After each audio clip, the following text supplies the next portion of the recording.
Welcome to BD ফুডশালা। আজ আমি দেখাবো মাত্র 3টা স্টেপে আমরা কিভাবে চপস্টিক ধরতে পারবো। So let's start.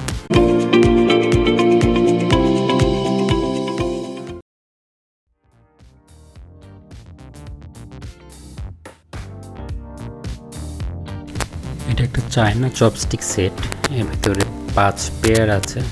এটা আপনার যে কোনো সুপার শপে পেয়ে যাবেন, দাম নেবে 100 থেকে 150 টাকা। বাঁশের তৈরি, ফিনিশিংটাও ভালো। চপস্টিকগুলো সাধারণত একদিকে স্কোয়ার শেপের হয় আর একদিকে একটু সুচালো ট্যাপার্ট করা থাকে। স্কোয়ার শেপের এই দিকটা হাতে গ্রিপ করতে হয়, আর যেদিকে ট্যাপার্ট করে এই দিকটা দিয়ে খাবার তুলতে হয়।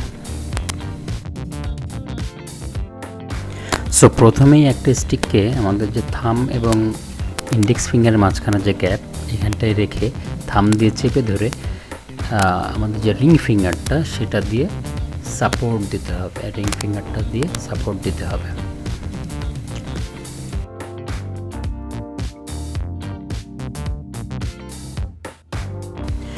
সেকেন্ড স্টেপটা হচ্ছে আরেকটি স্টিককে জাস্ট আমরা যেভাবে লেখার সময় পেনটা ধরি, এটাকে পেন গ্রিপও বলা হয়।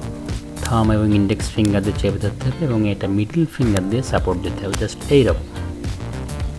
এটা পেন গ্রিপের মতো।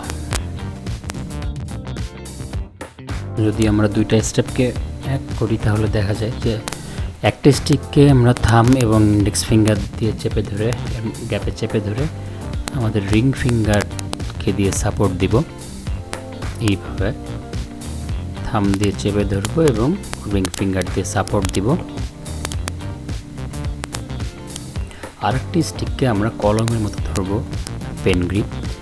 এটা থাম এবং ইন্ডেক্স ফিঙ্গার দিয়ে চেপে ধরে এটাকে আমরা মিডল ফিঙ্গার দিয়ে সাপোর্ট দিব, এরকমভাবে।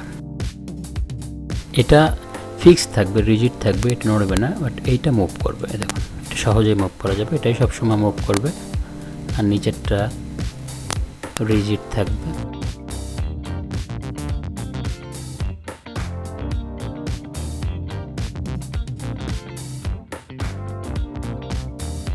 আরেকবার দেখে নিই। স্টিককে থাম এবং ইন্ডেক্স ফিঙ্গারের মাঝখানে রেখে থাম দিয়ে চেপে ধরে রিং ফিঙ্গার দিয়ে সাপোর্ট দেব, এবং আরেকটি স্টিককে থাম এবং ইন্ডেক্স ফিঙ্গার দিয়ে চেপে ধরে মিডল ফিঙ্গার দিয়ে সাপোর্ট দেব।